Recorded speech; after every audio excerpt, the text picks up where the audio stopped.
भाई शेरों।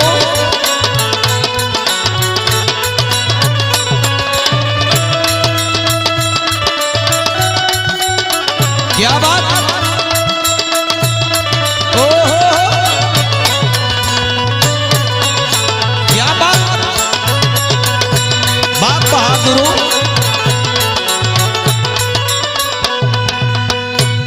सब गीत सुनने वाले साथियों को राम कोल यादव के ओर से बहुत बहुत प्रणाम। हम 85 के लोगों से निवेदन करना चाहते हैं, हमारे जात में अनेक नेता हैं, अनेक पार्टियां हैं।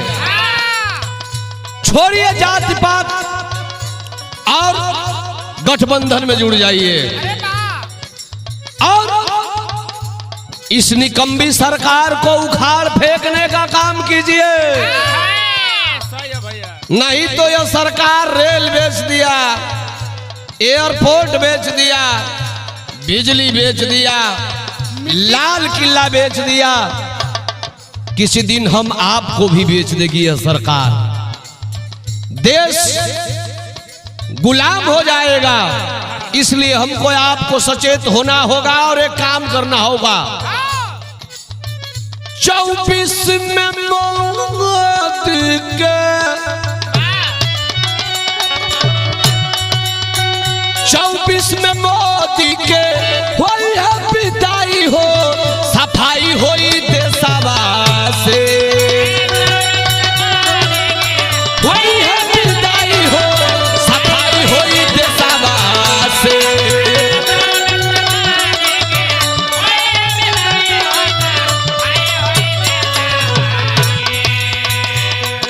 अरे 24 में मोदी के वही है विदाई हो, सफाई होई देशवा से।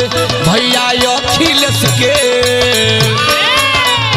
अरे भैया अखिलेश के पगड़ी बधाई हो, सफाई होई देशवा से,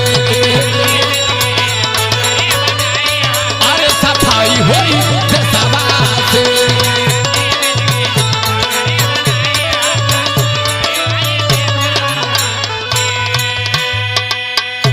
मैं गा दे रहा हूं, जहां मंच पर हम कलाकार जाते हैं, आप नौजवान साथी गीत सुनते हैं। सुनने से नहीं होगा, चुनना पड़ेगा आपको।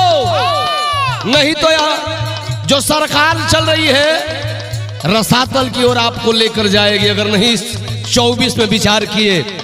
इसलिए भाव है, चली नाही मोदी के अब मनमानी,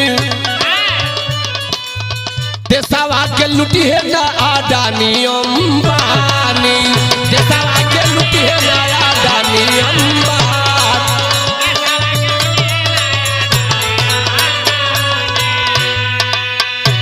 हे भैया लोग एकजुट हो जा लोग, छोड़िए जाति पात की भेदभाव को।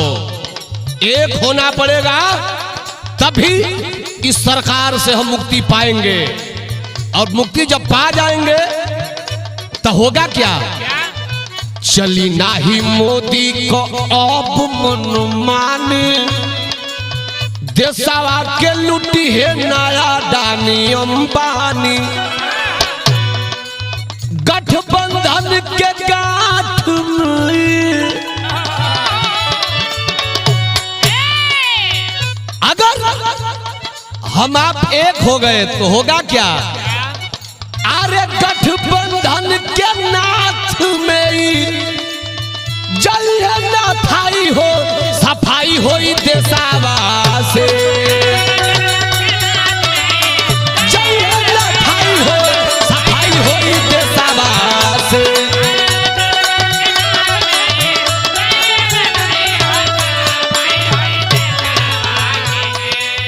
गठबंधन के नाथ में जल न थाई हो, सफाई होई देशवा से। भैया अखिलेश के, अरे भैया अखिलेश के पगड़ी बधाई हो, सफाई होई देशवा से।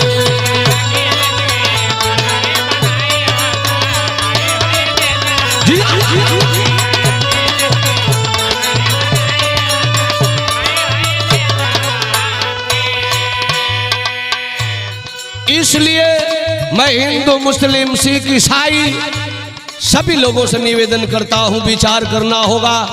घर में बैठ बैठ के बतियाइबा लोग तो सरकार ना बदली, आजाद बिरदर की पार्टी बजेबा लोग तब वो सरकार ना बदली। ए भैया ये तो सरकार का नियम है कि फूट डालो और राज करो। जाति पात में हमारा के तोहरा के सब कई बटल ले वालो तो सजग रह के पड़िए, काम करना होगा।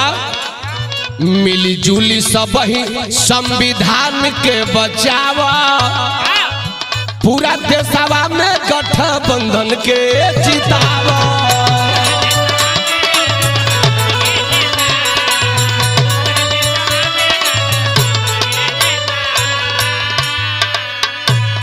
गीत सुनने वाला भैया लोग निवेदन में आप लोग से, मिली जुली सब ही वारे बाबा भीमराव अम्बेडकर जी, आपने संविधान लिख करके हमको और आपको आजाद कराए।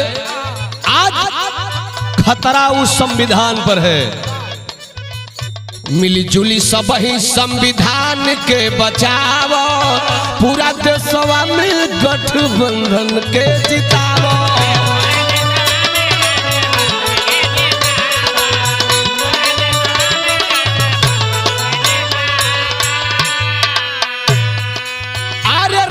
केवल परवेश को है, राम केवल परवेश को है, गीतिया के गाई हो सफाई हो देशवा से।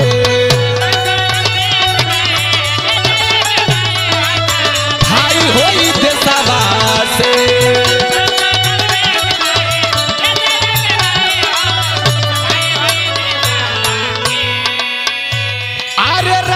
केवल परवेश को है, अरे गीतिया के गाई हो सफाई हो देशवा से।